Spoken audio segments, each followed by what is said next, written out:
happen owing to the concerns that were raised by various members. And this sitting this afternoon is yet another sitting after that particular resumption of members from the long recess. The business of the day still is on the appointment of members to the House Business Committee, as well as the Speaker being expected to deliver the ruling on the matters that were raised or other concerns that were raised by members of Parliament. This is a live broadcast that is streaming from the Parliament buildings in Nairobi, a broadcast that is brought to you by the Parliamentary Broadcasting Unit in partnership with the Kenya Broadcasting Corporation. My name is Kamche Menza. Welcome. On the screen, as you can see, those are members making their way into the chambers. You will recall that this morning, the members, as per the business of the House, or the normal business of the House, is that they were supposed to hold a sitting. However, that sitting was cancelled. As I had indicated earlier, is that the House Business Committee is yet to be established. At the beginning of every session, that committee, which oversees the business and the calendar of the House, has to be established for it to be able to plan and guide the House on the business or the agenda that the members, as they sit during the plenary sittings, will be able to transact or consider. That business has not been dispensed with. So in the order paper, as the members make their way into the chambers, is that motion on the appointment of members to the House Business Committee, a motion that will be moved by the leader of the majority party. It remains the business or the sole business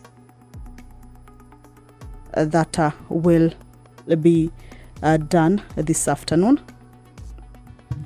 However, we understand that the issues that came about in yesterday afternoon sitting is that this afternoon the Speaker is expected to deliver a ruling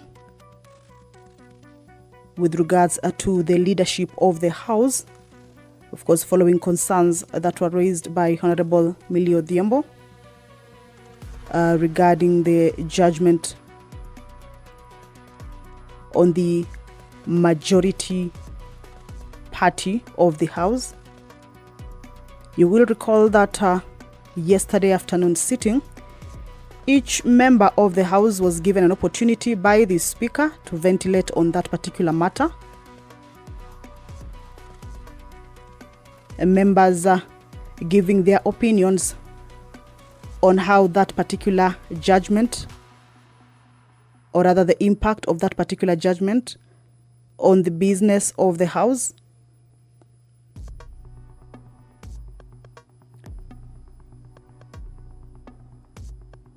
And the Speaker directed that he will be giving a ruling on that particular matter this afternoon.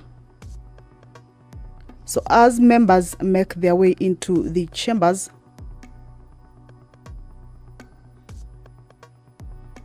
they expect that that particular ruling will be given, or that the direction on which side of the two factions in the chambers holds the majority side and which one holds the minority side. You will recall that yesterday, members of the minority side took their position, that is especially the leadership from the minority side took their positions on the majority side. However, I have just seen some of the leaders from the minority side are still on this other side. We will wait to see how that situation unfolds this afternoon. as the Speaker comes to issue that particular ruling. The Speaker yesterday had indicated that the judgment from the High Court had quashed that decision on the leadership of the House, but the Speaker is the one who will decide the majority and the minority side, indicating that neither the court or any other institution can make a ruling affecting the House businesses or business. So even as members walk into the House for this afternoon sitting, that particular ruling is pertinent to how the business of the House will take place. Even the membership of the House Business Committee might or might not be affected. That will depend on how the Speaker rules.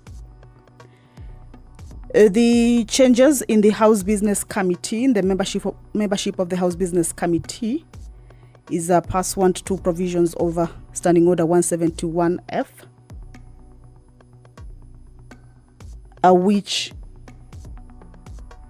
indicates that the leadership of the House remains as part of the membership of the House Business Committee. However, there are other 9 members who are usually selected to join that membership, and it is a committee that there are new members. The 9 members are usually new at the beginning of every session. So once this committee is set or agreed upon, is when the House will be able to sit and transact business. That is after the committee has agreed on the agenda of the House and the calendar of the House for the 4th session. The 9 other members are usually nominated by parliamentary parties and approved by the House at the commencement of every session, reflecting the relative majorities of the seats held by each of the parliamentary parties in the National Assembly, and taking into consideration the interests of parties other than parliamentary parties and independents.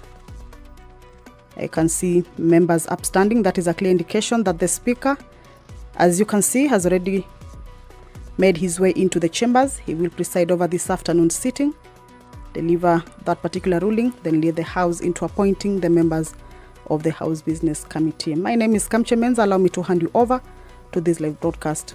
Good afternoon. Honorable members, tuombe. Ewe Mwenyezi Mungu ambaye kwa hekima na wema wako umeteua nyadhifa za viongozi na mabunge kwa ustawi wa jamii na utawala wa haki wa wanadamu.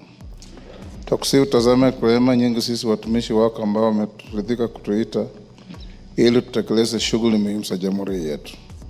Tunakuomba uteremshie baraka zako sisi tuliokutanika hapa, na utujalie tuyatende na kufikiria mambo yote atakayofikishwa mbele yetu kwa njia ya haki na uaminifu, ili utukufu na sifa zako siendelezwe, na ili kustawisha amani, ufanisi na heri ya nchi yetu na wale ambao haja zao umezikabidhi mikononi mwetu. Amen.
The other one is correct.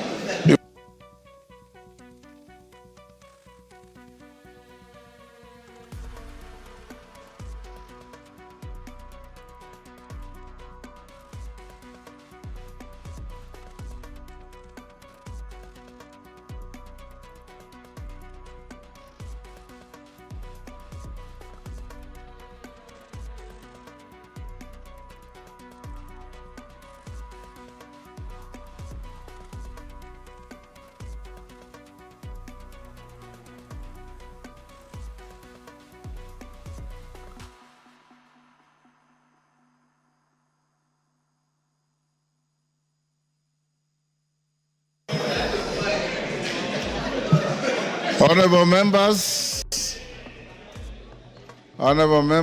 we have more than the necessary quorum. Congratulations for this enthusiasm. And you should keep that spirit throughout the term and the session so that we can transact business better. Clerk, can we start? Order number 1, administration of oath. Order number 2, communication from the chair.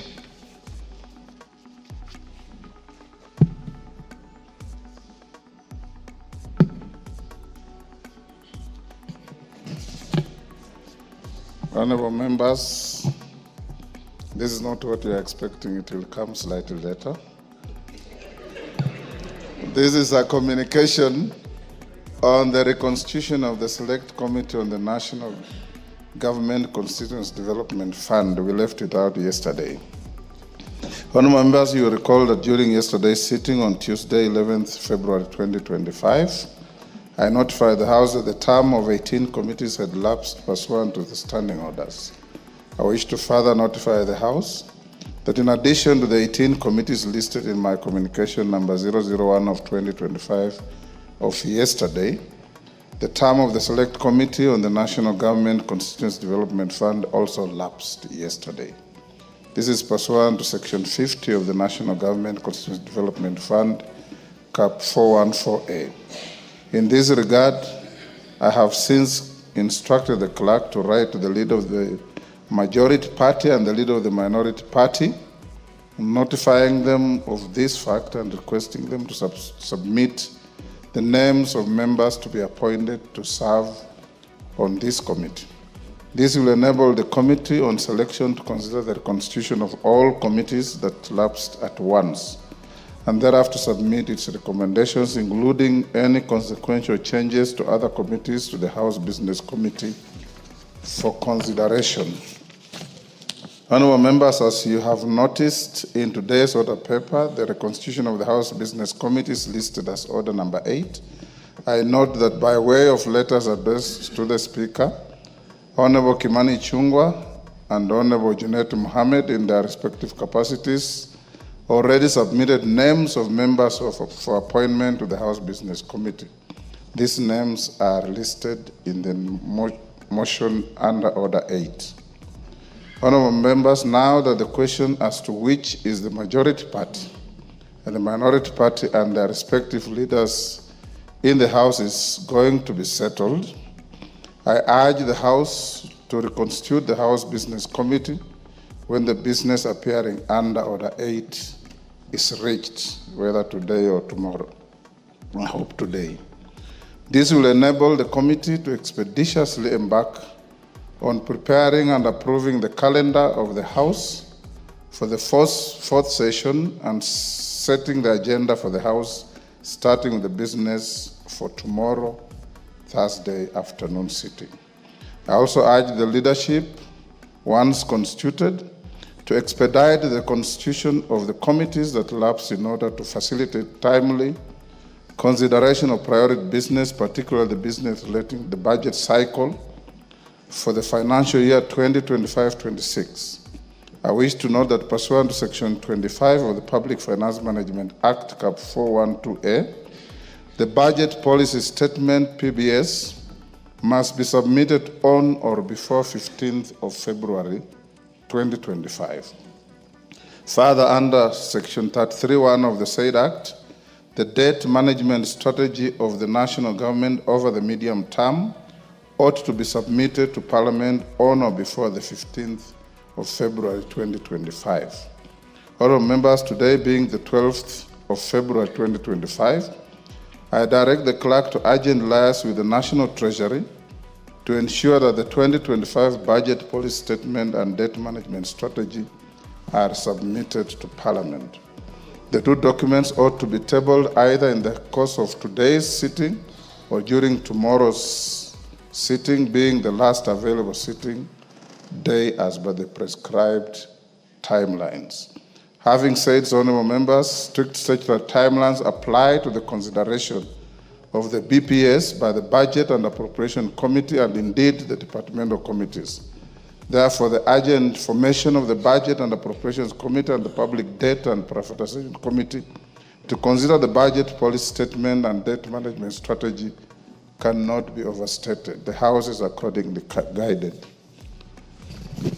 Call out messages. Order number 3, messages. Members, take the nearest seats on whichever side you desire.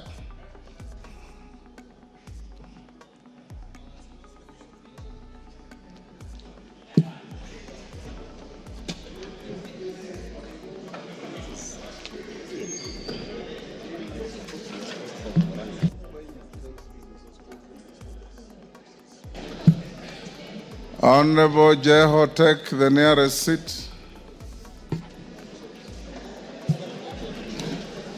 Honorable members, I have a message from the Senate. Order.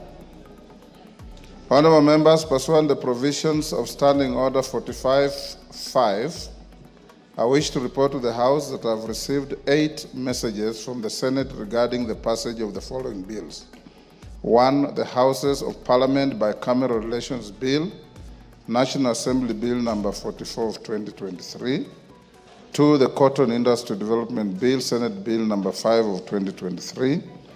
3. The Public Transport Motorcycle Regulation Bill, Senate Bill number 38 of 2023. 4. The Public Finance Management Amendment Bill, Senate Bill number 40 of 2023. 5. The Fire and Rescue Services Professionals Bill, Senate Bill number 55 of 2023. 6. The Intergovernmental Relations Amendment Bill, Senate Bill number 12 of 2024. 7. The Political Parties Amendment number 2 Bill, Senate Bill number 26 of 2024. 8. The Elections Amendment number 2 Bill, Senate Bill number 29 of 2024.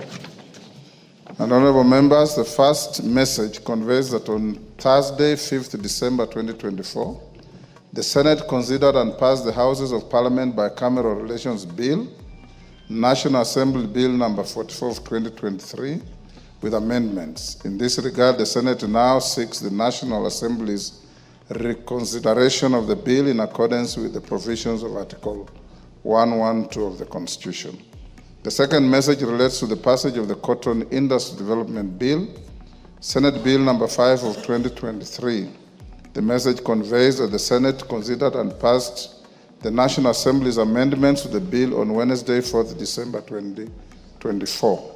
Members will recall that in accordance with the provision of Article 112 of the Constitution, the National Assembly considered and passed the bill with amendments on 14th August 2024 and referred them to the Senate for consideration.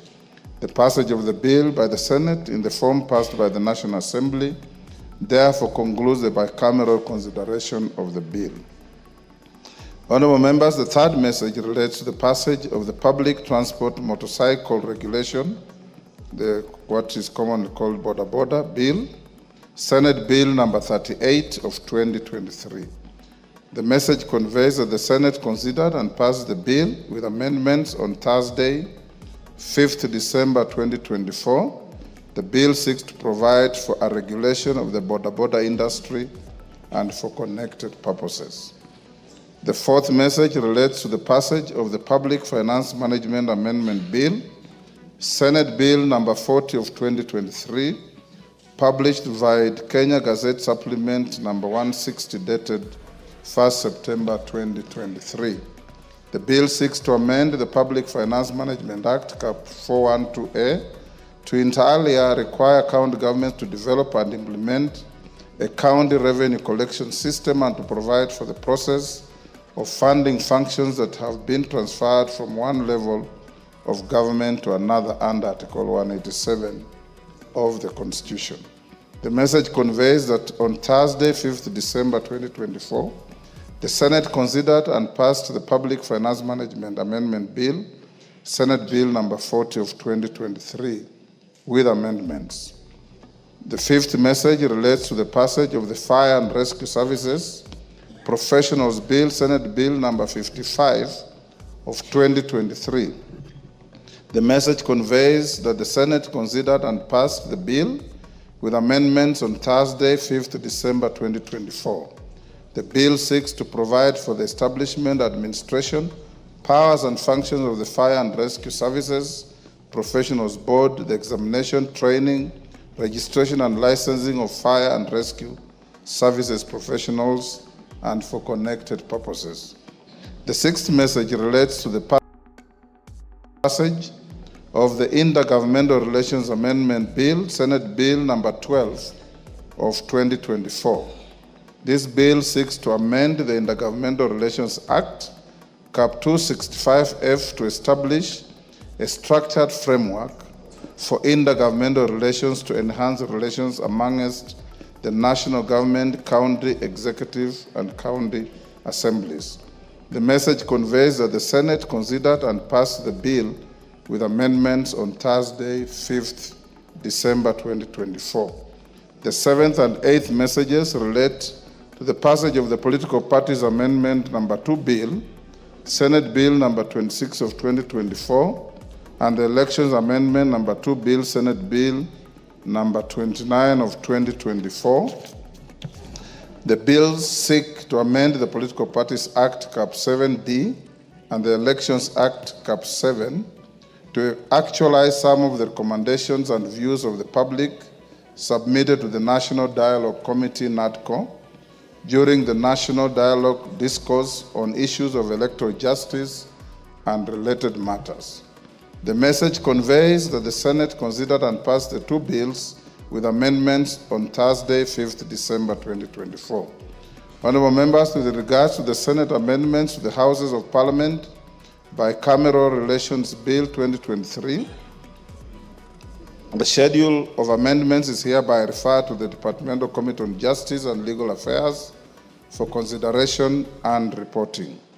With regard to the Senate bills, members will note that standing orders require the Speaker to cause a bill received from the Senate to be read a first time upon conveyance of its message. In view of this, and in order for the House to commence consideration of the Senate bills, I hereby direct the clerk to schedule the bills in the order paper for first reading in the next sitting.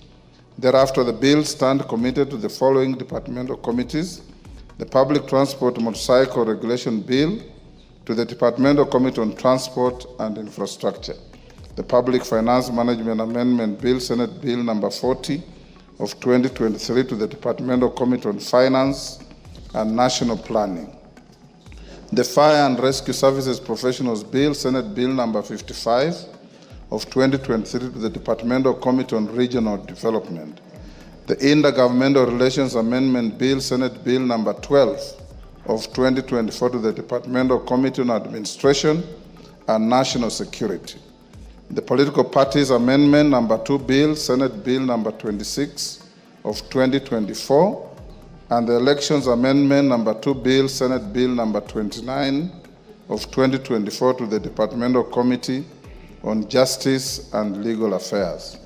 The House is accordingly guided, and I thank you. Members at the bar, take the nearest available seats. As we do so, allow me to acknowledge in the public gallery, I believe these are students from Kenya Institute of Management Nairobi Campus, Nairobi. On my behalf and on your behalf, I welcome them to the House of Parliament for this afternoon's sitting.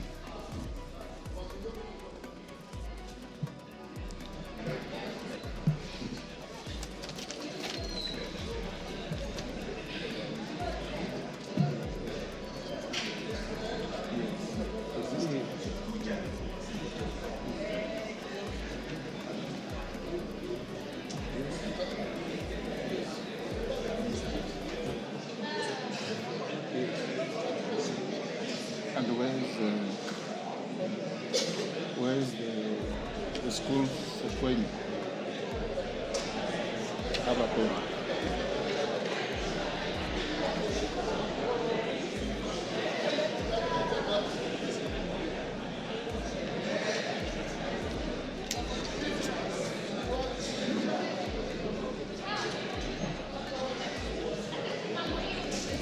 Is it there?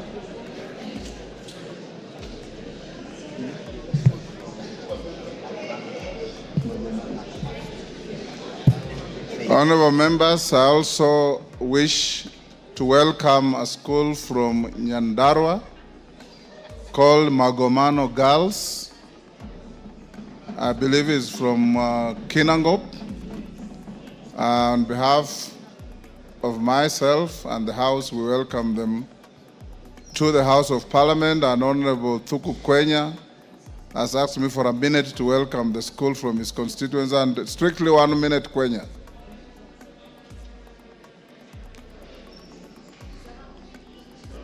You are not allowed to wave at people in the gallery. I'm waving at, sorry, Mr. Speaker, I'm waving at the clerk for him to just quote where I am. Mr. Speaker, I thank you for this opportunity to welcome a great school in my constituency by the name Magomano Girls. And I want to assure them that the Parliament is a beautiful place to be and to work. And given the opportunity, Mr. Speaker, now they have a dream of a place they would wish to work and even represent their constituents maybe later in life. They are most welcome, feel welcome. This is Parliament where we say that there is a place of record and decorum. Thank you, Mr. Speaker. Record and decorum, sometimes. Honorable members, order Dr. Nyikal take your seat. Otherwise, you'll stand for a little long.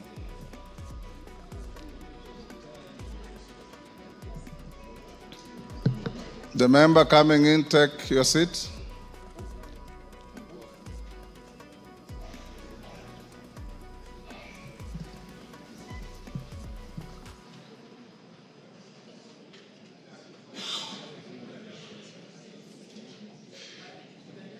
The next order. Order number 4, petitions. Order number 5, papers. Order number 6, notices of motion. Order number 7, questions and statements. Honorable members, before I go back to communication, I received a note from the Honorable Dr. Bukose, Chair of Finance, to the effect, Chair of Health, to the effect that he has traveled out of the country and he has designated Dr. Nyikal to lay on the table the statement on the SHA issue that we raised in Naivasha. Dr. Nyikal, are you ready with it? Chair, is it to lay or to deliver? And this is not chair, this is speaker. Sorry, so speaker, to lay or to deliver? To deliver if you are ready before I give my ruling. So then I give it to the table. The direction was that the statement is to be presented to the House. And members will not know the content until they look for it after a long while.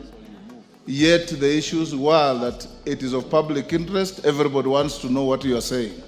Do we do that before we get into the business of the House? It is part of the business of the House. If you have it, Chair, then I'm not in a position to move it now, Chair. if you are not, that's okay.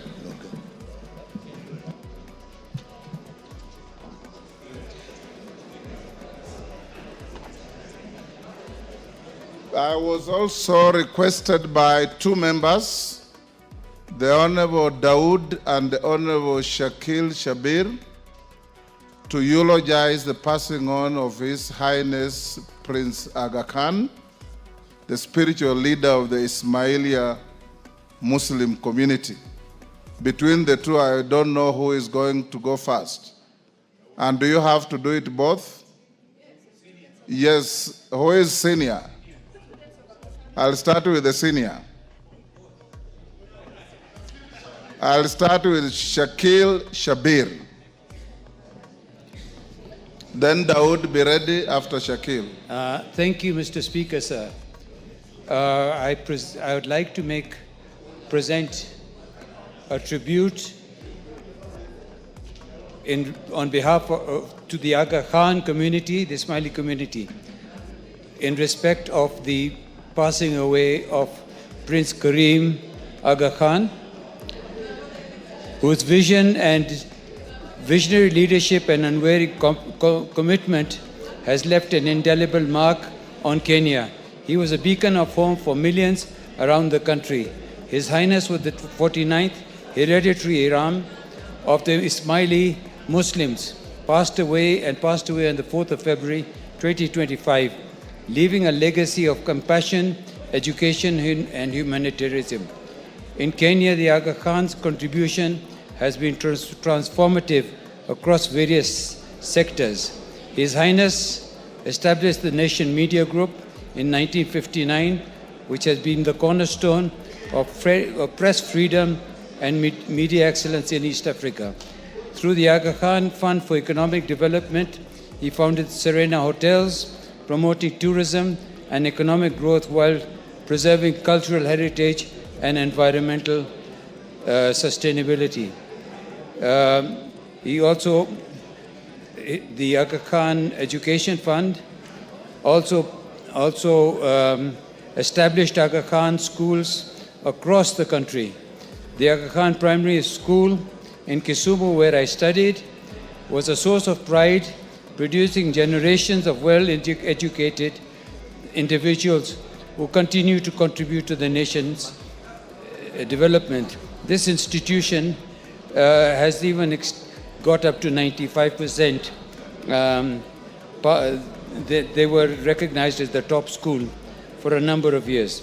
The Aga Khan hospitals in Nairobi and Mombasa and Kisumu and the Aga Khan University Hospital stands as a beacon of quality health care, providing cutting-edge medical services and also reducing the need for Kenyans to seek treatment abroad. His Highness has also played a pivotal role in education, establishing the Aga Khan academies in Mombasa and Kisumu.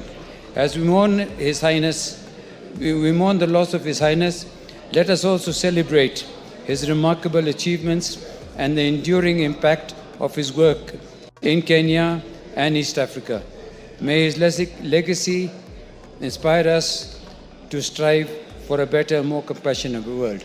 Thank you, Mr. Speaker, sir. Thank you, Dawood Rahim. Thank you, Mr. Speaker. Mr. Speaker, I want to give a tribute to the late His Highness, the Prince Aga Khan Al-Husseini Aga Khan V. Honorable Speaker, pursuant to Standing Order 43.1, I rise with a heavy heart to pay tribute to our towering figure, whose legacy of service, wisdom, and compassion has left an indelible mark on our world. The late His Highness Prince Karim Al-Husseini Aga Khan IV, the founder and chairman of the Aga Khan Development Network Foundation.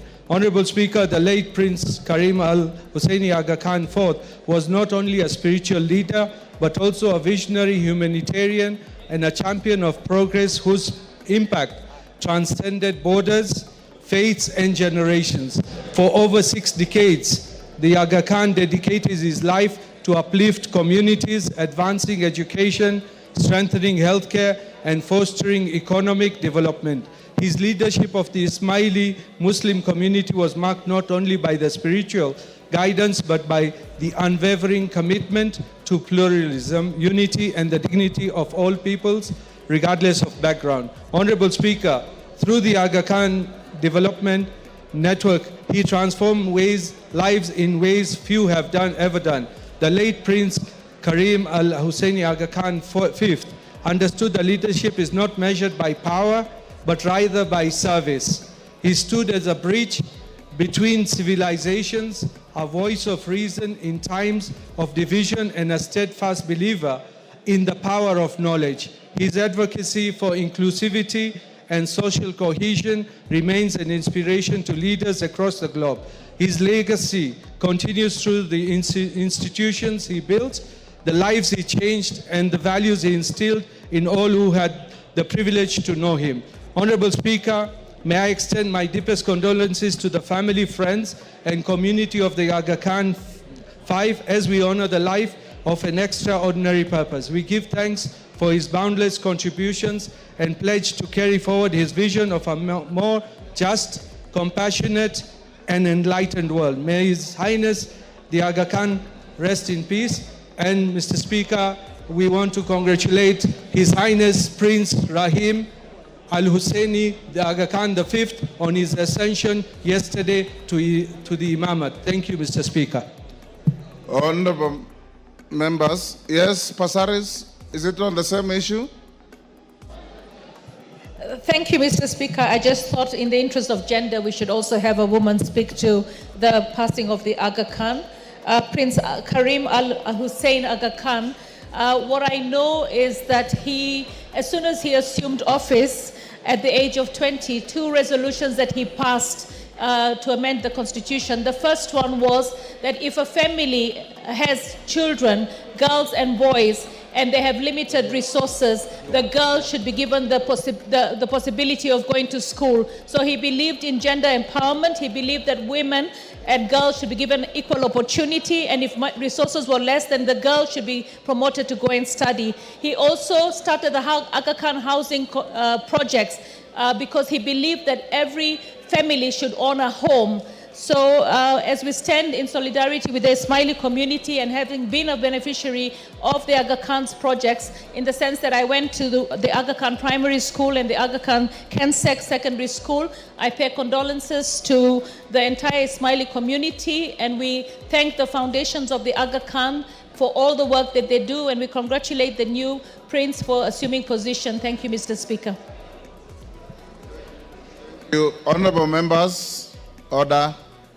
Honorable members, in recognition of the outstanding work to humanity by the late Prince Aga Khan, each one of us here has in one way or another been touched by the work of the Aga Khan. Either you have gone to Aga Khan Hospital, or you have gone to Aga Khan schools, or you have gone to Serena hotels, or you read the Nation newspaper. In whichever way you have been touched, I want to request the House with great humility to stand for a minute's silence in honor of the Aga Khan.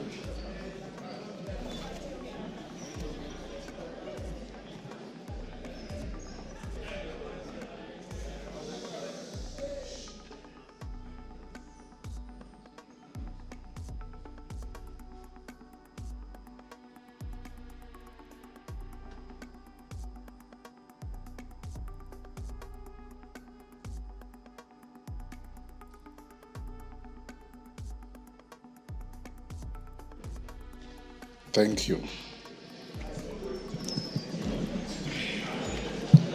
Go back to communication.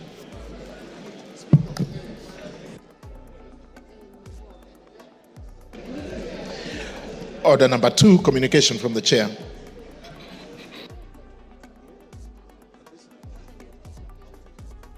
Honorable members, those on their feet, take your seats. Kiamba, take your seat, Mami. Sabina Chege, take your seat.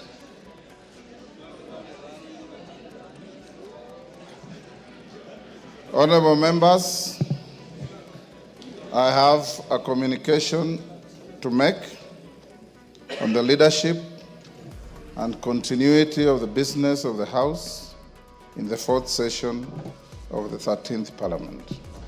Honorable members, during the afternoon sitting of Tuesday, 11th February 2025, the member for Suba North, the Honorable Millie Odhiambo Mabona MP, rose on a point of order in relation to the designation of the majority and minority parties in the House and their respective leadership. In the point of order, the Honorable Millie noted that she had been aware of a judgment of the High Court in Nairobi, High Court case number E202 of 2023, Kenneth Njagi Njiru versus State Law Office and Jubilee Party of Kenya, where the court had declared the ruling contained in the communication made on 6 October 2022 on the majority and minority parties in the National Assembly as unconstitutional, null and void. In her view, the judgment declared the Azimio la Umoja One Kenya Coalition Party as the majority party. The Honorable Millie further noted that she had submitted a letter to the Speaker seeking the recognition of Azimio la Umoja One Kenya Coalition Party as the majority party and conveying the names of the Honorable Junet Mohammed as the majority leader and the Honorable Robert Mbui as the deputy majority leader. She concluded by seeking that the Speaker recuse himself from presiding over the proceedings and to allow the Honorable Deputy Speaker to recognize Azimio la Umoja One Kenya Coalition Party as the majority party, Honorable Junet Mohammed as the majority leader and the Honorable Robert Mbui as the deputy majority leader. Notably, the Honorable Millie seems to have conveniently forgotten the fact that the Honorable Deputy Speaker is also a member of a political party and represents a constituency. As such, the Honorable Millie's concerns of impartiality would still have arisen if the Deputy Speaker was in the chair. Indeed, this applies to all members of the Speaker's panel. At the beginning of the debate, I gave honorable members some general direction in the issues from the judgment as I understood them, including the fact that the judgment did not bar the Speaker from presiding over the House. Indeed, the issue of how a vacancy arises in the office of the Speaker is expressly provided for in Article 106(2) of the Constitution. Arising from the point raised by the Honorable Millie, no less than 58 other members contributed to the debate that arose, with a number raising additional points of order. This included the Deputy Speaker, the Honorable Gladys Boss, Honorable Kimani Chungwa, the Honorable Junet Mohammed, the Honorable Adan Kainan, the Honorable Silvanos Osoro, the Honorable Sabina Chege, the Honorable Christopher Seka, the Honorable David Ocheng, the Honorable George Murugara, the Honorable Joseph McClap, the Honorable Omboko Milemba.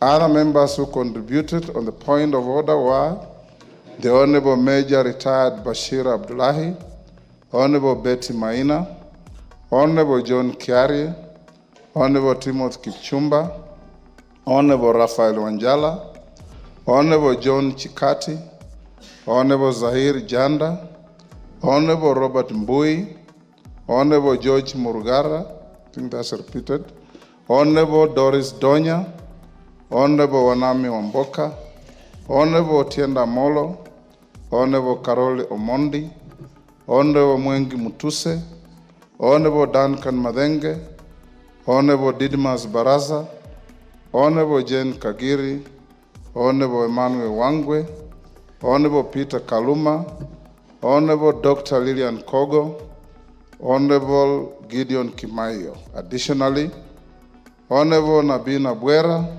Honorable Marian Kitani, Honorable Sakimba Parashina, Honorable Joyce Bensuda, Honorable Captain Retired Roeda Obo, Honorable Dr. Makali Mulu, Honorable Chiforo Mondo Mangale, Honorable Gidinji Kishimu, Honorable Majimbo Kalasinga, Honorable Dr. Robert Pukose, Honorable Musili Mawadhe, Honorable Kasim Tandaza, Honorable Baro Mohammed, Honorable Alice Nganga, Honorable TJ Kajwang, Honorable Dr. James Nyikal, Honorable Ruth Odinga, Honorable Geoffrey Ruku, Honorable Dr. Wilfred Oundo, Honorable Kakai Bisau, Honorable Titus Lote, Honorable Ferdinand Wanyonyi, Honorable Kuria Kimani, Honorable John Waluke, Honorable Rahim Daoud, Honorable Gonsi Rai, and the Honorable Moses Kirima contributed to the debate. In broad summary, the ensuing debate crystallized the following issues. A, whether the court in its findings designated any party as the majority party or any party as the minority party in this House, and even the affirmative, whether this was an invitation to the whips to invoke the provisions of Standing Order 19A and 20 on the submission of freshly elected party leaders. B, what were the implications of the judgment to the continuity of the business of the House, noting that the court expressly declined to grant the prayers sought by the petitioners to declare Azimio la Umoja One Kenya Coalition Party as the majority party and Kenya Kwanza as the minority party. Whether the judgment rendered the constitution of the House Business Committee, which is the core business at the first sitting of the House in a new session, impossible. Whether the judgment rendered the transaction of the business of the House impractical, and if in the affirmative, whether any intervention ought to be made so as to facilitate the National Assembly to continue discharging its constitutional responsibilities. What were the specific findings of the court in the judgment in question, and what is the effect on the proceedings and resolutions of the House in the pre-judgment 13th Parliament? Whether the judgment affects other facets of the House that are determined by the relative majorities and coalition agreements, such as the deputy party leaders, whips, chairs, chairing and membership of all House committees, membership of the Parliamentary Service Commission, nominations to the IEBC selection panel, and the Commission on Revenue Allocation. Whether the Speaker is a member of the House and how this relates to his political rights and party affiliation, and how the role of the Speaker in the House relates to the principle of impartiality. Whether certain aspects of the judgment violated the doctrine of separation of powers by constituting judicial encroachment into, 1, the internal affairs of the legislature contrary to the spirit of Article 124 of the Constitution that empowers each House to regulate its own procedure, and any attempt by the courts to prescribe a procedure for the Houses may stifle the ability of the House to discharge its constitutional mandate. The powers, privileges, and immunities accorded to the House and its membership by Article 117 of the Constitution, if matters done by Parliament officially in the furtherance of its constitutional mandate, will attract personal liability. Members at the bar, take the nearest seats.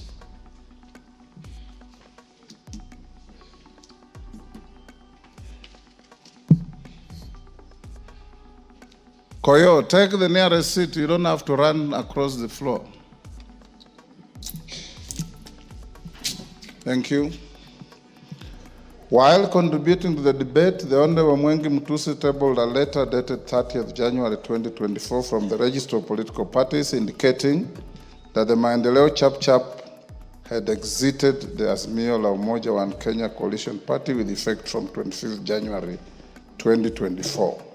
On her part, the Deputy Speaker, the Honorable Gladys Boss, submitted that upon receipt of the judgment, while discharging the role of the Speaker in the absence of the Speaker who was out of jurisdiction, she instructed the Clerk of the National Assembly to seek information from the Register of Political Parties with respect to the status of the membership of the 21 parties represented in the House in any coalition, and to request for certified copies of the relevant coalition agreements.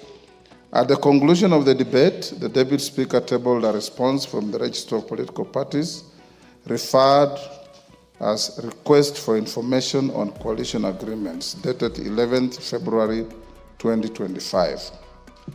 Annexed to the response were certified copies of coalition agreements relating to A, the Azimio la Umoja One Kenya Coalition Party, the Kenya Kwanza Alliance Coalition, the Kenya Kwanza Alliance Coalition and the Democratic Party, the Kenya Kwanza Alliance Coalition and the Grand Dream Development Party, the Kenya Kwanza Coalition and the National Agenda Party of Kenya, the Kenya Kwanza Alliance Coalition and Chama cha Mashinani CCM, the Taifa Democratic Coalition. Consequently, members, I undertook to consider the concerns raised by the members and documents tabled by the Honorable Mutusa and the Deputy Speaker and to guide the House at this sitting. At the very outset, I wish to note that the judgment seems to have created an element of unprecedented confusion in the affairs of the House. This has affected the manner in which I have now been called upon to guide the House in light of the patent contradictions I have noted in the letter submitted by the Honorable Millie Odhiambo. In communicating confirmation of members of the Azimio coalition as the majority, the Honorable Millie signs off as the majority party whip, National Assembly, against a letterhead that also designates her as the minority chief whip. The letter also fails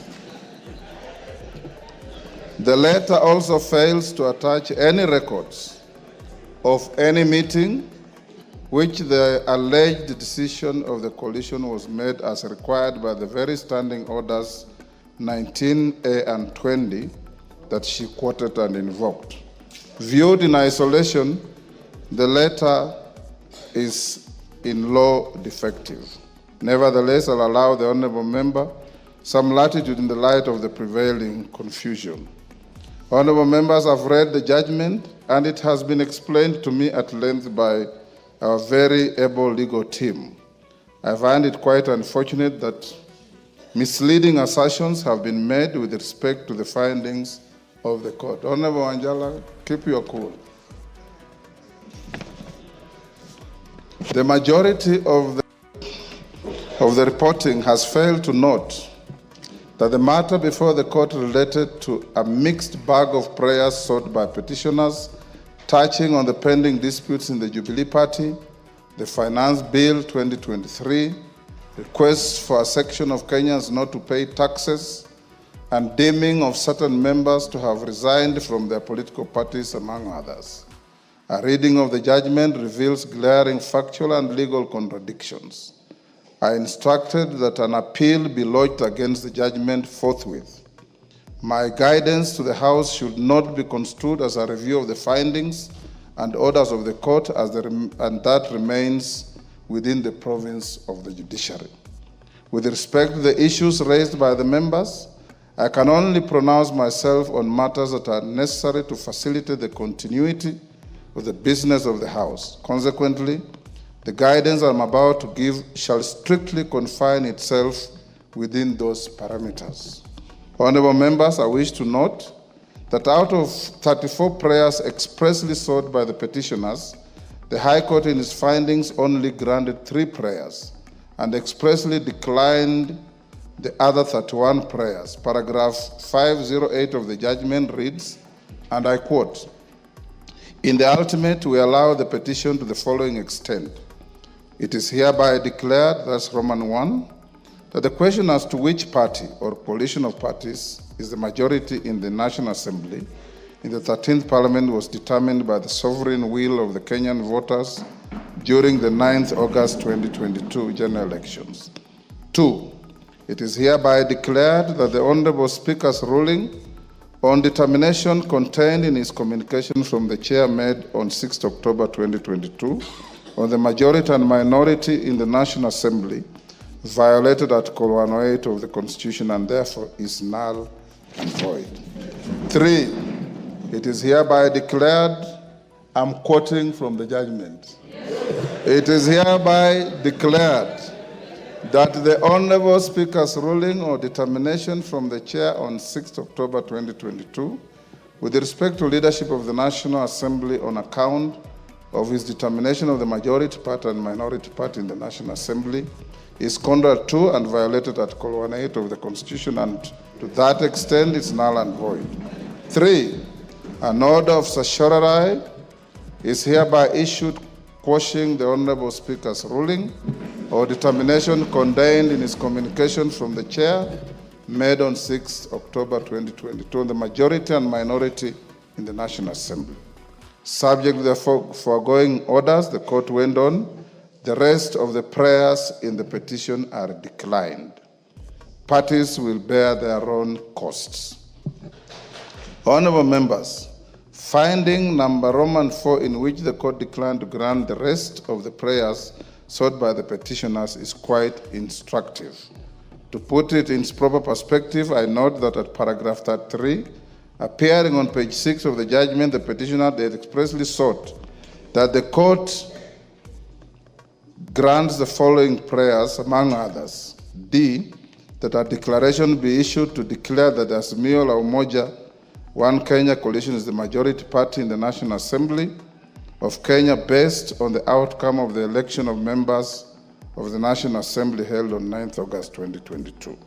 That a declaration be issued to declare that the Kenya Kwanza Alliance is the minority party in the National Assembly of Kenya based on the outcome of the elections of members of the National Assembly held on August 2022. I reiterate that it is in its final orders, and in particular at paragraph 508 Roman 4 of the judgment, the court expressly declined to grant these orders. Therefore, in quashing the communication issued on 6 October 2022, the leadership of the National Assembly in the 13th Parliament, the court did not declare any party or coalition of parties as the majority or minority party, and neither did it declare any member of this House as the leader of the majority party, nor the leader of the minority party. This addresses the first and second issues. Honorable members, yesterday when all of you submitted, I kept quiet and listened. I implore you also to keep quiet and listen. It's a quid pro quo. Even the Honorable Millie, who raised the issue, is conducting herself like the distinguished lawyer she is, listening quietly. And for us, when we go to court as lawyers, even when the court rules against you, you stand up, bow, and say, "I'm much obliged, my lord."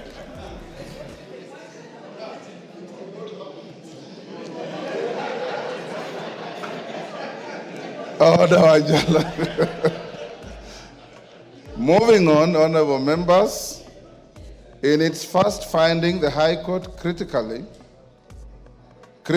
held that the question as to which party or coalition parties in the majority in the National Assembly in the 13th Parliament was determined in August 2022.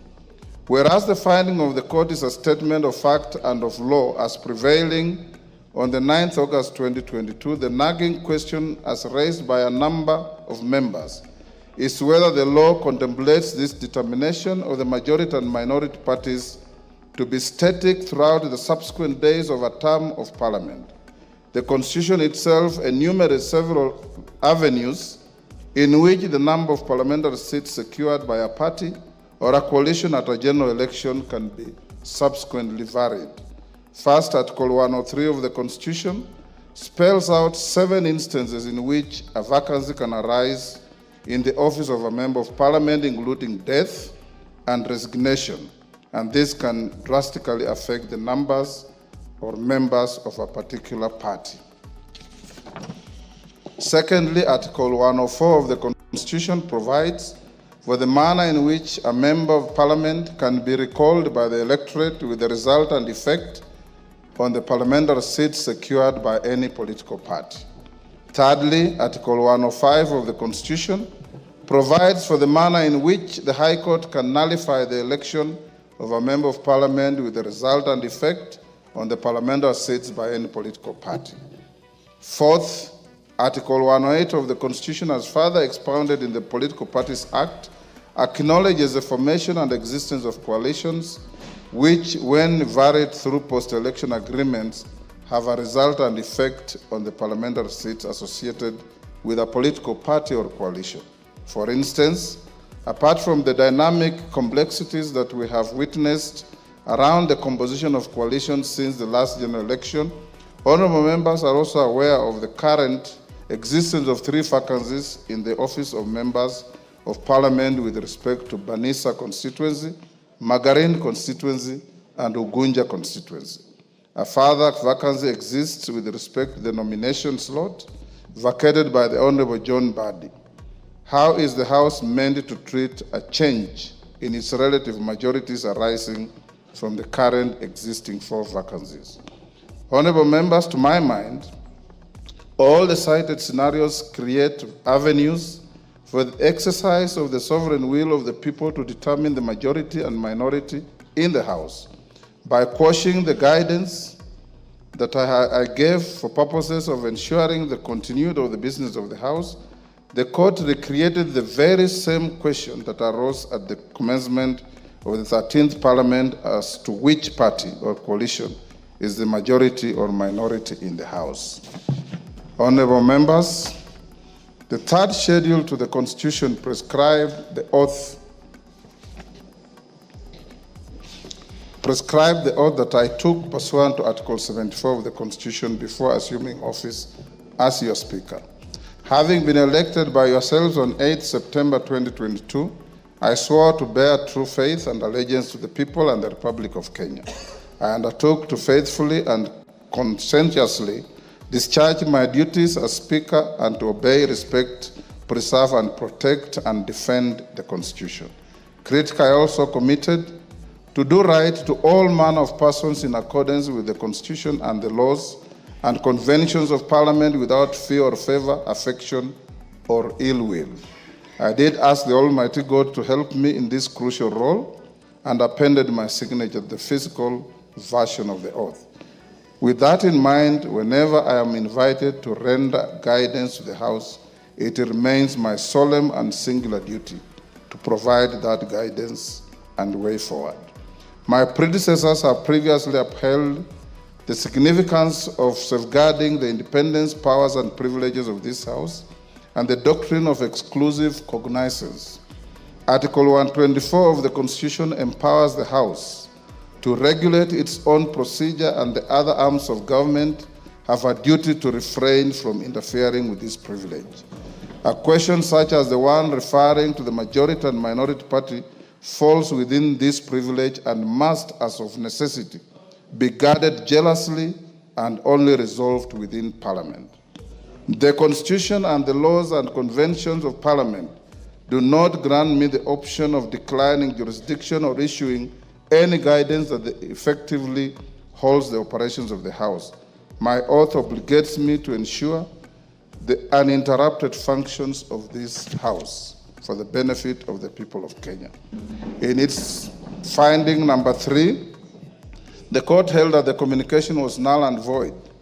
Debate arose as to whether this finding affected the propriety of all the business that the House has transacted since it was inaugurated on 8 September 2022.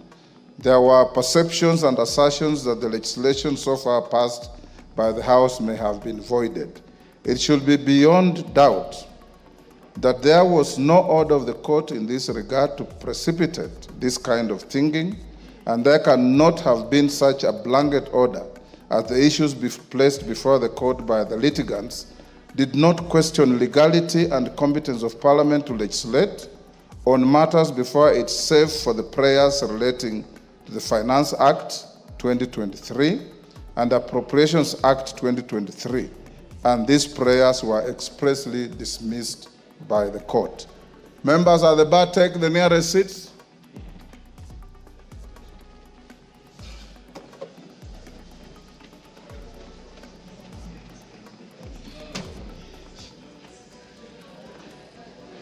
The nearest seats, Shinali.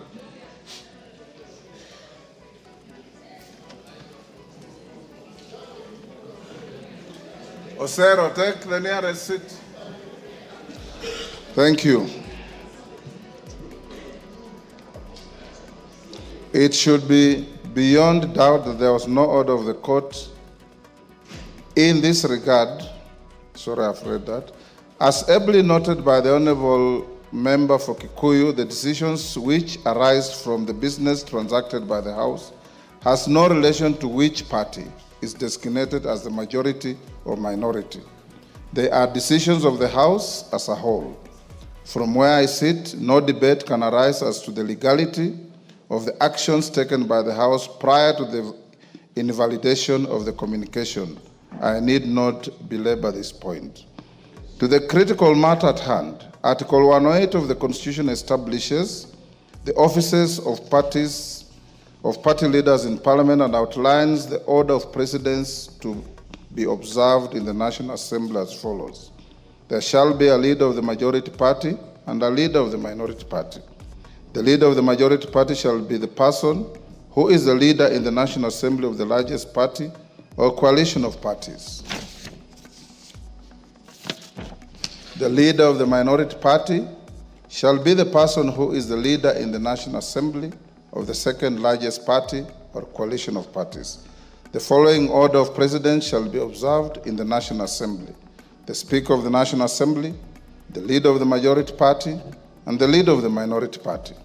In determining which party or coalition of parties is the majority party and minority party, primary reference has to be made to the results of the last general election.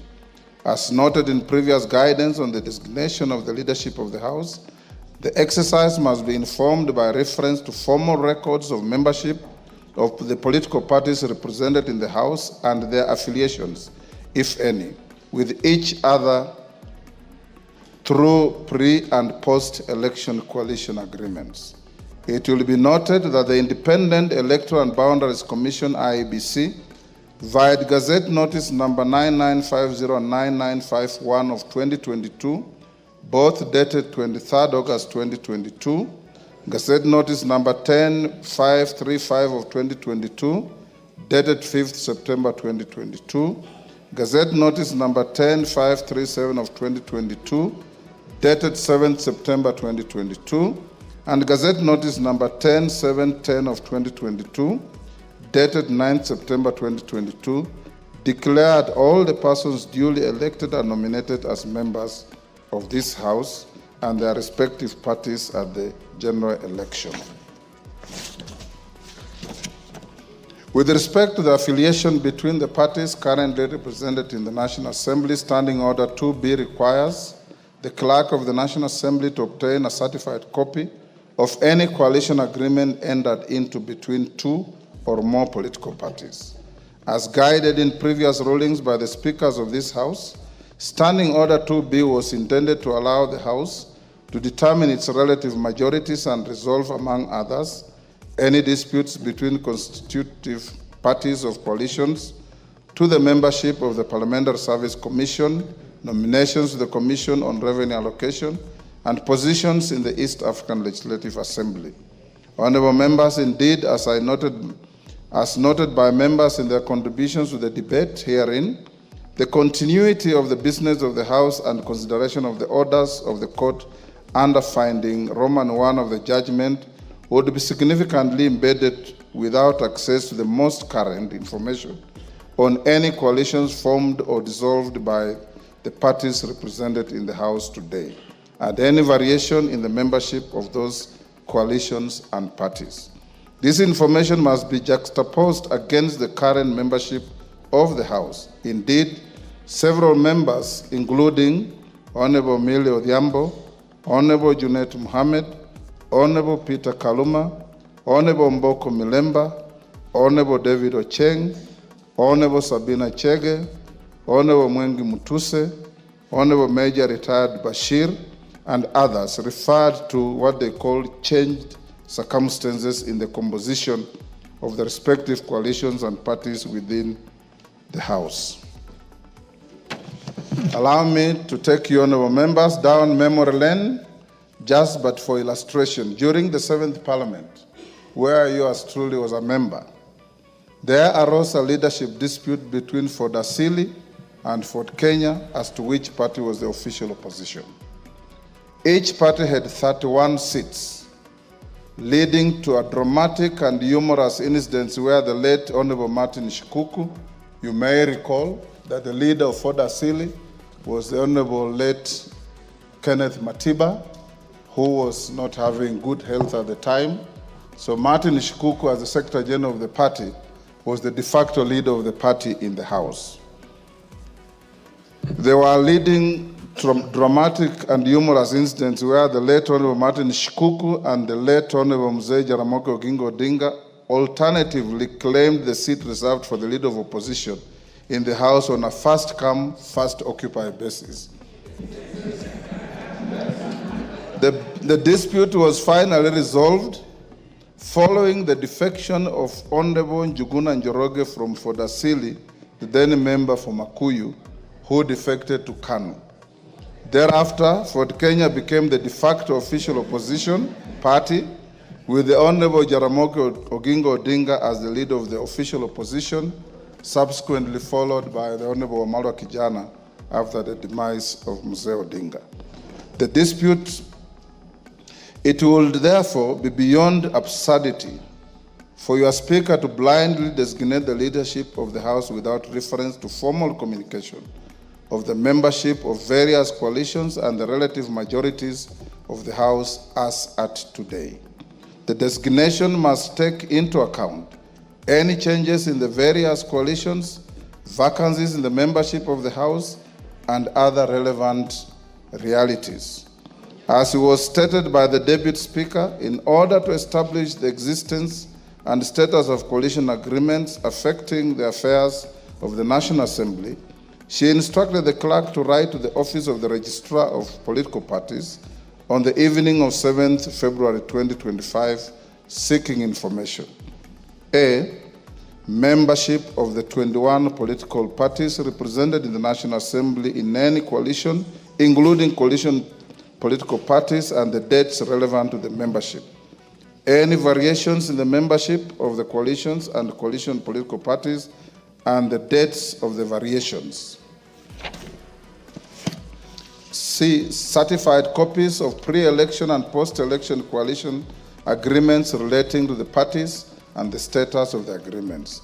The registrar responded by a letter dated 11th February 2025 that was tabled by the Deputy Speaker yesterday, and the contents of the letter indicate as follows: that a pre-election coalition known as the Azimio la Umoja One Kenya Coalition Party, in brackets Azimio, was registered on 21st April 2022 and comprised 21 parties, namely Jubilee Party, Orange Democratic Movement, Wiper Democratic Movement, Kenya African National Union, National Rainbow Coalition, Muungano Party, Democratic Action Party, Democratic Action Party Kenya, United Party of Independent Alliance, United Progressive Alliance, Kenya Union Party, United Democratic Party, Movement for Democracy and Growth, Kenya Reform Party, Chama cha Uzalendo, Party of Peace and Democracy, National Liberal Party, People's Trust Party, Ubuntu People's Forum, Party of National Unity, Labour Party of Kenya, and the Party of Growth and Prosperity. That a pre-election coalition known as the Kenya Kwanza Alliance was registered on 3rd June 2022 and comprised 11 political parties, namely United Democratic Alliance, Amani National Congress, Forum for Restoration of Democracy Kenya, Chama cha Kazi, Communist Party, the Service Party, Tuchibebe wa Kenya Party, Farmers Party, Devolution Party of Kenya, Economic Freedom Party, and the Umoja na Maendeleo Party. That a post-election coalition agreement was entered into on 5th September 2022 between the Kenya Kwanza Alliance and 4 additional parties, namely the Democratic Party of Kenya, National Agenda Party of Kenya, Grand Dream Development Party, and Chama cha Mashinani. The letter from the Registrar of Political Parties did also convey that 5 parties had exited the Azimio la Umoja One Kenya Coalition Party, namely the People's Liberation Party, formerly the National Rainbow Coalition Kenya, on 6th December 2024, Maendeleo Chapchap Party on 25th January 2024, Devolution Empowerment Party on 11th April 2023, United Democratic Movement on 22nd November 2023, and Pamoja African Alliance on 27th February 2023. Suffice to mention, members, that the People's Liberation Party, formerly National Rainbow Coalition, does not have representation in this House. That the Amani National Congress was in the process of dissolving the party to collaborate with the United Democratic Alliance. That the Movement for Democratic and Growth, MDG, had initiated a process of exiting the Azimio la Umoja One Kenya coalition, but was yet to finalize its exit from the coalition political party. That as at 11th February 2025, the Pamoja African Alliance, PA, Maendeleo Chapchap, MCCP, United Democratic Movement, UDM, and the National Ordinary People Empowerment Union, NOPEU, are not members of any registered coalition or coalition political party. Honorable members, I put emphasis on the information provided by the Registrar of Political Parties that the said 4 political parties are not members of any registered coalition or coalition of political party. It is notable that even if it was to be assumed that the 4 vacancies were to be filled in favor of the parties under which the former members were elected or nominated and their number added to the computation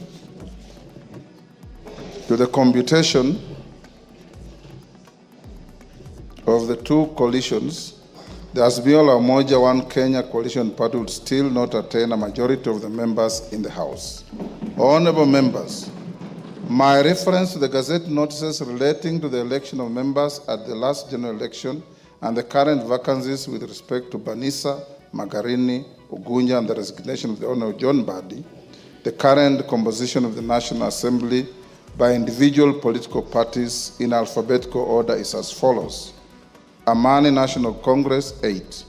Chama cha Mashinani, 1. Democratic Alliance Party of Kenya, 5. Democratic Party DP, 1. Fort Kenya, 6. Grand Dream Development Party, 1. Jubilee Party, 28. Kenya African National Union, 6. Kenya Union Party, 3. Maendeleo Chapchap, 2.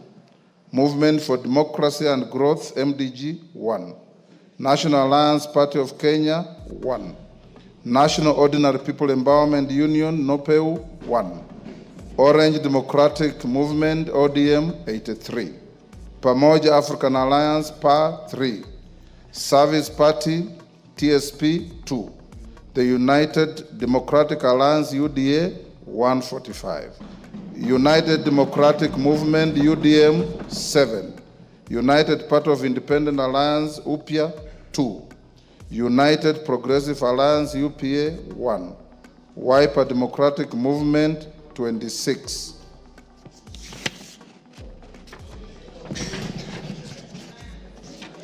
A simple calculation of the cited numbers with reference to the communication and coalition agreements received from the register of political parties indicates the cumulative number of the members of the constituent parties of the Azimio la Umoja One Kenya Coalition Party and the Kenya Kwanza Alliance as follows. Azimio la Umoja One Kenya Coalition Party consists of 154 members, computed by adding the membership of the Orange Democratic Movement, Jubilee Party, Wiper Democratic Movement, Kenya African National Union, the Democratic Alliance Party of Kenya, the Kenya Union Party, the United Party of Independent Alliance, and the Movement for Democratic Growth. The Kenya Kwanza Alliance consists of 165 members, computed by adding the membership of the United Democratic Alliance, the Amani National Congress, Ford Kenya, the Service Party, the National Agenda Party of Kenya, the Grand Dream Development Party, the Democratic Party, and the Chama cha Mashinani. Honorable members, it's notable that the numbers relating to the Azimio la Umoja One Kenya Coalition Party are tinged by a slight element of doubt with respect to membership of the Movement for Democratic and Growth MDG. You will recall the expressed sentiments made by the sole member and party leader of the MDG yesterday in the House, dissociating both himself and the party from the Azimio la Umoja One Kenya Coalition Party. However, I decline to engage in this controversy. Arising from the foregoing, the Kenya Kwanza Coalition is the majority party, and the Azimio la Umoja One Kenya Coalition Party is the minority party in the House. I have not received order. I still have a little more to go. I have not received any further communication from the Kenya Kwanza Coalition replacing the member for Kikuyu, the member for Kilifi, the member for South Mugirango, and the member for Marsabit County as their preferred leadership in the House. Similarly, I have not received any communication from the Azimio la Umoja One Kenya Coalition Party replacing the member for Suna East, the member for Kadiani, the member for Suba North, and the member for Embakasi West as their preferred leadership in the House. Consequently, the leadership of the House remains unchanged. Permit me at this stage, honorable members, to address the fate of 14 members who, as per the letter from the Registrar of Political Parties, belong to parties other than parliamentary parties that are not affiliated with the two identified coalitions in the House. I wish to reiterate that the 14 members and all independent members shall be treated equally in nomination to the committees of the House and access to any other attendant entitlements. The Speaker shall, under Standing Order 174-2B, decline to approve any list of members nominated to serve in committees that does not take into account interests of all members, including the 14. Honorable members, under Standing Order 172, the Committee on Selection is responsible for nominating members to serve in all committees, including the remaining 17 sessional committees that I listed yesterday in the communication on resumption of sittings for the 4th session and the lapse and reintroduction of business. I urge the committee to prioritize the constitution of the Budget and Appropriations Committee in light of the communication that I gave you earlier on the budget policy statement. In summary, therefore, honorable members, I guide as follows. The Kenya Kwanza Coalition is the majority party in the House. Azimio la Umoja One Kenya Coalition Party is the minority party in the House. To the extent that I have not received any communication of the Azimio la Umoja One Kenya Coalition Party or the Kenya Kwanza Coalition replacing their leadership in the House, the leadership existing as at the end of the last session remains the leadership of this House. I thank you.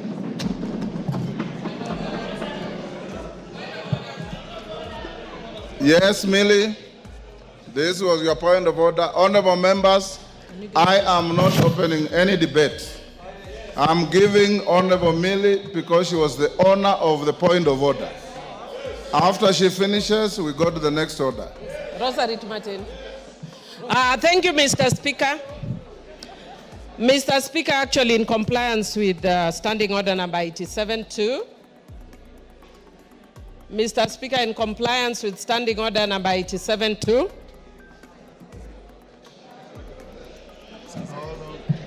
somebody was calling me. Yes, I just wanted to indicate that in compliance with Standing Order number 87-2, I am actually not going to raise any issues regarding... May I have my standing orders? Go on now.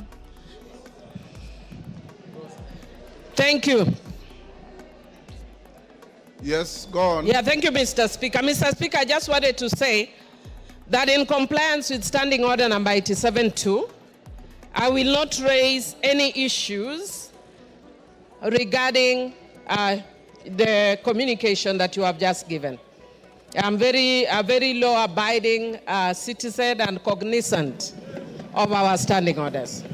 And further, Mr. Speaker, I also just wish to indicate that as Azimio, and much more so, those of us who are very keen on ensuring that Baba clinches the AU position, we want to be sure that we follow the rule of law and that we support a broad government which is not based.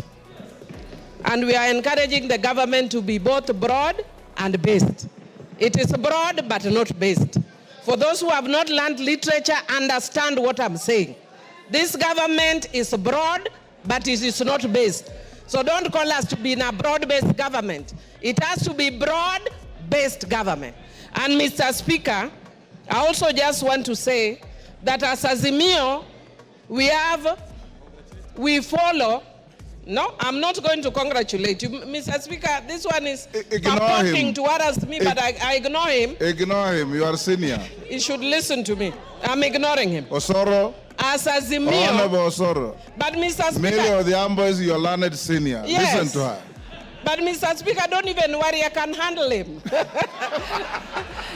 I'm capable in all manner to handle him. Mr. Speaker, as adherents, as Azimio, we are adherents to the rule of law. And Mr. Speaker, as those who adhere to the rule of law, I want to indicate just that the way you say as lawyers, yeah, that we speak as lawyers. Yes. I want to indicate that as Azimio, we very respectfully disagree. I will not go to the substance. But we very respectfully disagree with your communication. And Mr. Speaker, I want to say, again, a philosophy in my local community that says, Ngamatek konyono kwesimeru. When a strong man steps on your mother's pipe, you tell your mother to remove her pipe. That philosophy acted when my mother, in the generation of my mother. In my generation, if Angamatek onyono kwesimeru, you point at the eyes. You point at the eyes of Ngamatek, respectfully. So, Mr. Speaker, I want to say that today, you are Ngamatek. Ngamatek is the strong man. You are stepping on my mother's toe. But I will respectfully tell you, Mr. Speaker, that I don't agree with you as a strong man, that you are stepping on my mother's toe. And as Azimio, we are going to take further action until you stop stepping on my mother's pipe. And I respectfully, Mr. Speaker, note your communication. Thank you, Honorable Millie Odhiambo. Order. I'm not opening any debate. Honorable Millie Odhiambo, that is how the law works. It is not necessarily popular. It's not necessarily likable. It is just the law. Shakespeare said it's an ass. It is the law. So when you obey the law, sometimes you may step on somebody. Sometimes you may not. But the law remains the law, and in the law we trust, in our constitution we trust. Finally, I want to join all of you in wishing our patriarch, our leader, Raila Amolo Odinga, success in the election as the chair of the African Union Commission, where the first vote to be cast will be that of President William Samoei Ruto of Kenya.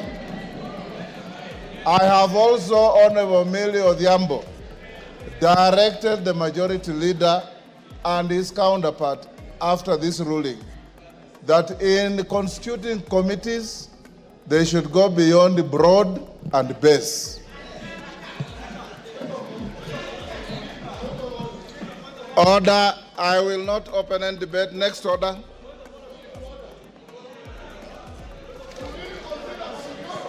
Order, Wanjala. Order, Wanjala. Next order. No. Order number 8. Next order. Order number 8, motion, appointment of members to the House Business Committee. Majority Leader.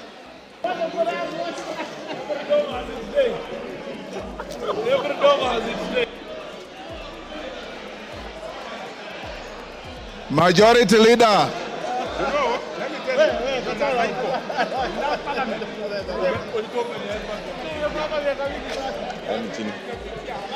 Thank you, Honorable Speaker.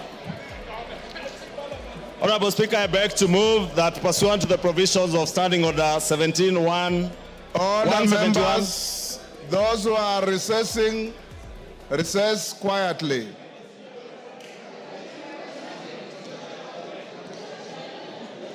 Thank you, Honorable Speaker. I beg to move that pursuant to the provisions of Standing Order 171, 1F, this House approves the appointment of the following members to the House Business Committee in addition to those specified under paragraph A, B, C, D, and E.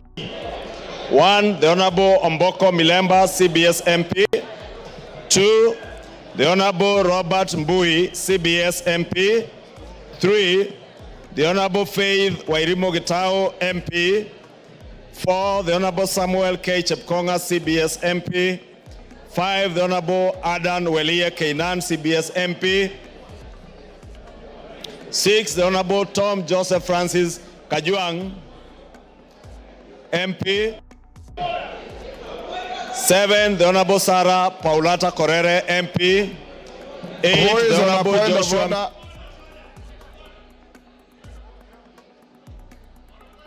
Order, Honorable Kajuang, you cannot call for order when you are not orderly. What are you doing where you are? Order. We have moved to the next order and proceed. 7, the Honorable Sarah Paulata Korere. Pardon? MP. Why is he? Order, I did not give a chance to anybody except the mover of the notice of motion. Go on. Yes. Ichungwa, go on. 8, the Honorable Joshua Mbidi Mwalio, MP. 9, the Honorable Umul Kher Kasim Sheikh, MP. Honorable Speaker, as members may know, this is a very critical committee. And Honorable Speaker, the other members of the committee sit in that committee by virtue of their offices. And with those few remarks, I beg to move and request the Honorable Aden Keinan to second the motion in agreement. Keinan. I second, Mr. Speaker. Order, honorable members. Order. Take your seats. Order. Honorable members. Order. Honorable Millie's point of order was not a party point of order. It was a point of order by the distinguished member for Suba North. And upon delivering the communication, I dutifully gave her an opportunity to say what she said. And that has ended that matter. We are now on order number 8.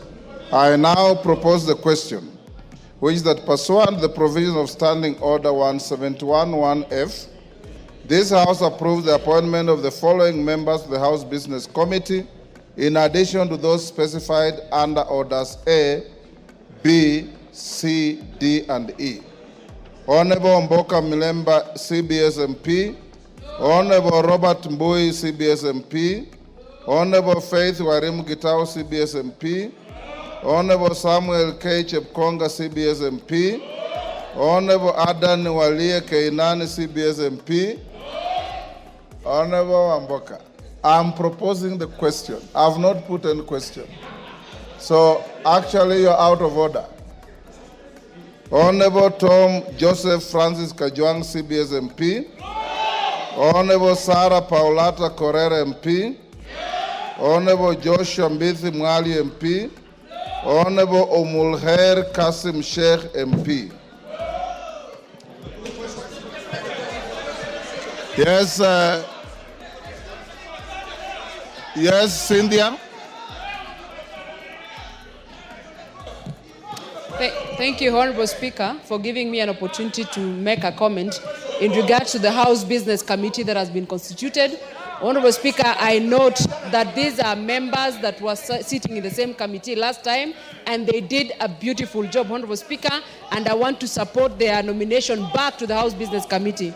Honorable Speaker, it must be noted that the House Business Committee is the engine of this House, and we appreciate their acceptance to actually run the business of this House, Honorable Speaker. Honorable Speaker, I support their nomination, and I urge the honorable members of this House to support it, so that, Honorable Speaker, we can continue and start business that is important to this House, so that I can be able to serve the people of Kenya. We can ensure that the House Business Committee members are able to schedule our business, Honorable Speaker, so that I can be able to dispense matters that matter to the people of Kenya. I support, Honorable Speaker. Yes, Junet. Honorable Junet.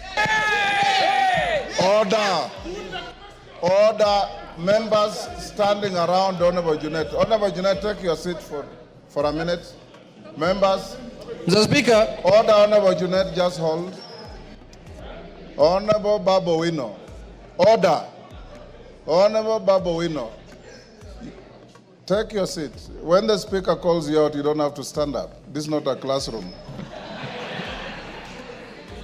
You are rarely in this house, and when you come, you want to cause disorder. Take your seat. Order, Honorable Junet. I've given you your point of order. Mr. Speaker, I have no intention to speak about your ruling, Mr. Speaker. I want to speak on the matter that is before the House now. Mr. Speaker, under instructions from our parliamentary group, Mr. Speaker, before you put the question, I have been asked to convey to you on the floor of the House that we have withdrawn our members from the House Business Committee, Mr. Speaker. Yes. So it will be a nullity for the House to pass the membership from our side, Mr. Speaker. Now you can consider me as majority or minority, whichever way you can take. Yeah. Honorable Junet, a question has already been proposed. Yes.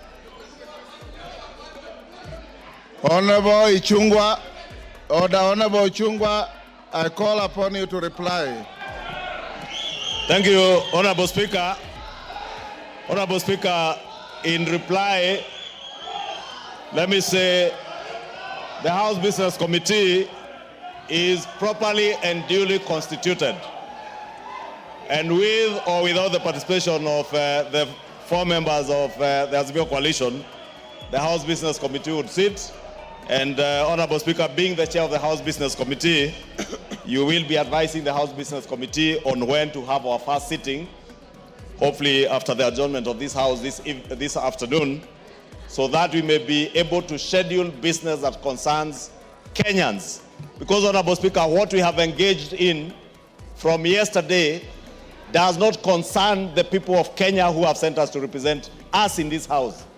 What we have been engaged in, Honorable Speaker, from yesterday up to the drama that you witness now is a drama touching on leadership positions by leaders and leadership positions in the House. But what is more important to all of us, Honorable Speaker, is the leadership positions that have been given to us by the people of our constituencies as their representatives in the House. And that is what we should put ahead of every other consideration. Honorable Speaker, I said it yesterday.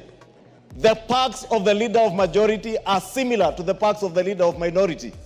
These seats are nothing personal to anybody. Honorable Speaker, even the chairs of committees, Honorable Speaker, the small sitting allowance they get as chairs of committees do not even commensurate with the amount of work that chairs and vice chairs of committees have to put in and the amount of sacrifice that they make, Honorable Speaker. And therefore, I really want to implore on all our members, including my brothers and sisters from the Azimio Coalition, to put the people that they represent ahead of their own interests as leaders and conduct the business of the House in addressing the pertinent issues that are concerning the people of Kenya today, Honorable Speaker. As you indicated, Honorable Speaker, we have business to have all the 18 committees whose term have come to an end reconstituted, Honorable Speaker, some of which have a huge implication on the lives of our people. You have seen students in both our primary and secondary schools are waiting for school capitation. The cabinet yesterday did approve the supplementary appropriations bill, and this is the money that Kenyans are waiting for. Money to go to our children, not just for bursaries, but even for school capitation, to enable government to also hire the additional 20,000 teachers that are going to help in our schools, Honorable Speaker. And those are the things, Honorable Speaker, that I say should be concerning us now. And I really want to urge that you do convene the House Business Committee, hopefully immediately after this vote, Honorable Speaker, for us to be able to schedule business and reconstitute those committees that will help us to pass the budget policy statement for this year and the supplementary appropriations bill that will be coming to this House in the next few days. Thank you, Honorable Speaker, and I beg to reply. Honorable members, before I put the question, it is important that we put certain matters in proper perspective. Standing Order 58 reads as follows. After the question has been proposed on a motion, the motion shall be deemed to be in the possession of the House, and such motion shall not be withdrawn without the leave of the House.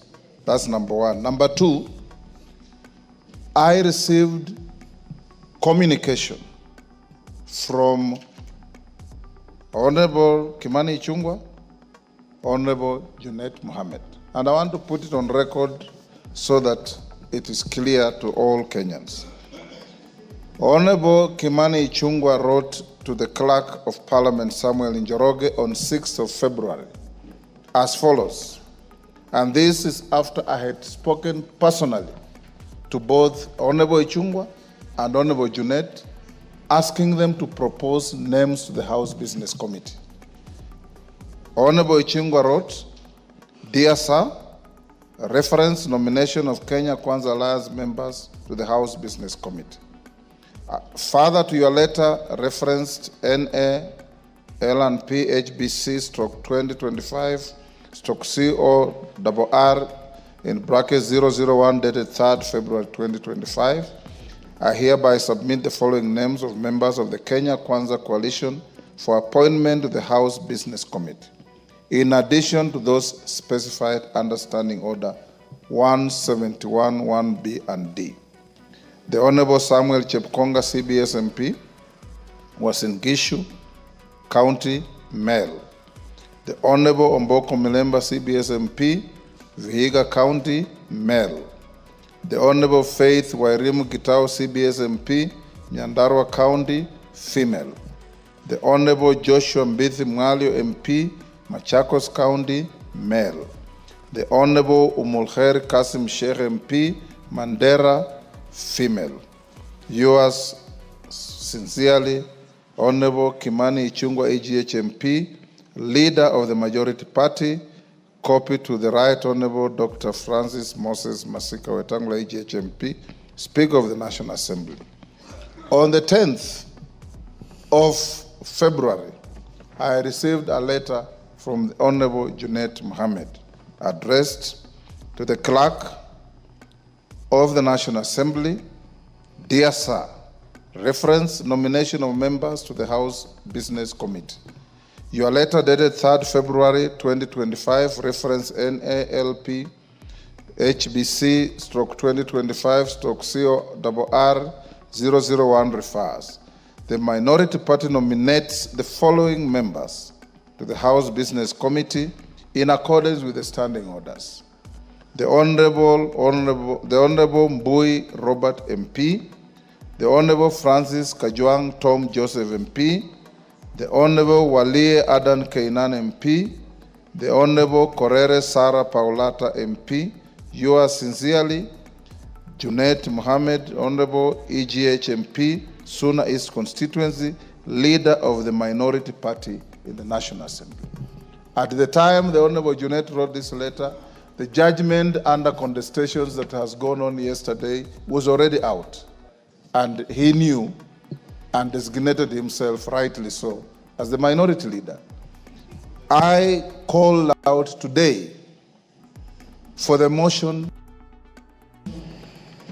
to be moved. The majority leader moved the motion, and it was seconded by the Honorable Keinan. Once a motion is moved,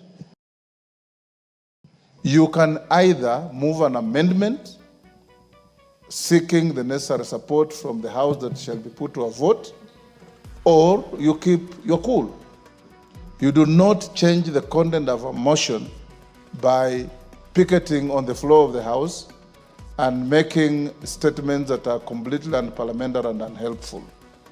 As it is now, the motion that you are going to vote to is properly the House, fully carrying the names of both sides of the House, the majority and minority, and upon voting on the motion, I direct all members who, if they're passed by the motion, to go to room 9 for the first meeting of the House Business Committee to schedule business for tomorrow. And this House must, and I repeat, we have a greater duty to the people of Kenya than the shenanigans that we want to display here. The mover of the point of order yesterday, Honorable Millie Odhiambo, said she respects the outcome. She doesn't agree. That is part of fair game in an arena that is judicial or quasi-judicial, like this House. Like I said, we go to court, you lose a case, you don't fight the judge, you don't insult the judge, you say, much obliged, my lord, you'll come to fight another day. That is how the law works. I now put the question, honorable members, that pursuant the provision of Standing Order 171(1), and I repeat, no member listed on this motion has been withdrawn, because the withdrawal of any member on a motion like this can only be through an amendment to the motion. I now put the question, which is that pursuant the provision of Standing Order 171(1)(f), this House approves the appointment of the following members to the House Business Committee in addition to those specified under paragraphs A, B, C, D, and E. Honorable Mboko Milemba, CBS MP. Honorable Robert Mbui, CBS MP. Honorable Faith Wairimu Gitau, CBS MP. Honorable Samuel K. Chepkonga, CBS MP. Honorable Adan Wailie Keinan, CBS MP.